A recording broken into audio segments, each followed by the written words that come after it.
All right, the question of the week this week. It's a good one. Coming from Paul Conway, living in Cleveland, Ohio. Paul writes, I am a jazz piano beginner. Played trumpet in my youth many years ago. I am learning my chords and enjoying making musical sounds again. That's great.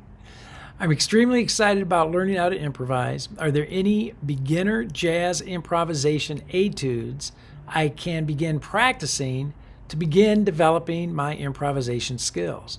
I know I may have the cart ahead of the horse, but I thought I would ask anyway. Thanks in advance for your help. Hey, Paul, great question. And no, you do not have the cart ahead of the horse. No better time to begin improvising than the present. And guess what, man? No better etudes than the chords themselves. And so I'm assuming that you're working on learning your 60 chords, 12 major, 12 dominant, 12 minor, 12 half diminished, 12 diminished. I'm also assuming that you're learning those as seventh chords, right? So if I go to the piano, that you're learning C major 7, C dominant 7, C minor, C half diminished, C diminished. Okay? So the way to begin improvising is to practice ascending and descending through those sounds. So if we just take the C major, I want to practice root to 7. Simple arpeggio up, and then a simple arpeggio down. Notice my fingering, 1, 3, 1, 3. I'm not doing this. I want the hand to shift. I want the hand to get used to moving, because eventually I'm going to be playing arpeggios at lines that go all the way to the 13th of the sound and back down. So the hand has to be constantly moving. So it's 1, 3, 1, 3. Okay? Now, I've set up in Band in the Box a simple C major 7 exercise to demonstrate for you. You ascend in measure 1, rest in measure 2, ascend in measure 3, descend in measure 3, rest in measure 4. Those measures of rest, by the way, those measures of rest are so important, because those measures of rest is where you're going. I call it rest and assess. It's where you get to assess how well you just played that arpeggio. Did you play it with the right articulation?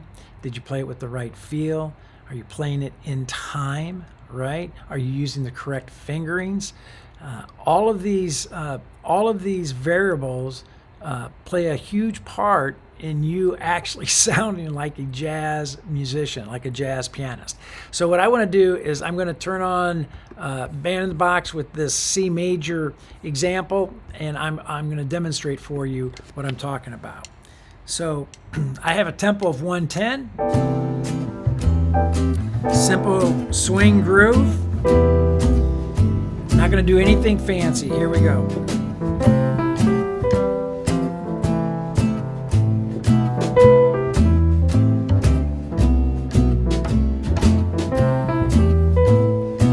Measure rest at the top, measure rest at the bottom. That's it. Nice and relaxed.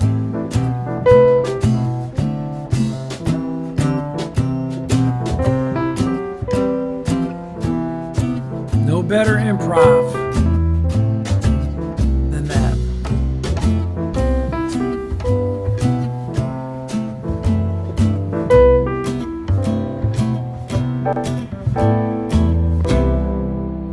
That's it, Paul.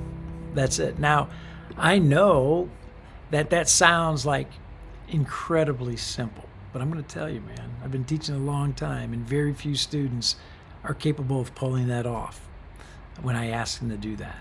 So really no need to talk about doing anything fancier than that improvisationally until you can actually ascend and descend through your chords. A simple arpeggio with the proper articulation, the proper feel, right? Do you sound like a jazz musician?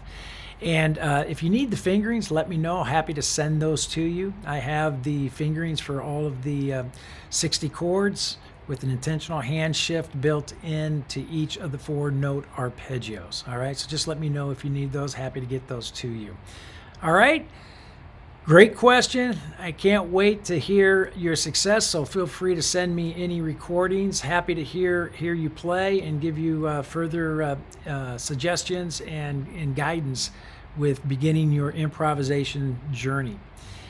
Those of you who are listening or who are not members of Jazz Piano Skills, I want to invite you to join. We'd love to have you part of the community. Check it all out at jazzpianoskills.com and, of course, become a member. Happy to help you discover, learn, and play jazz piano.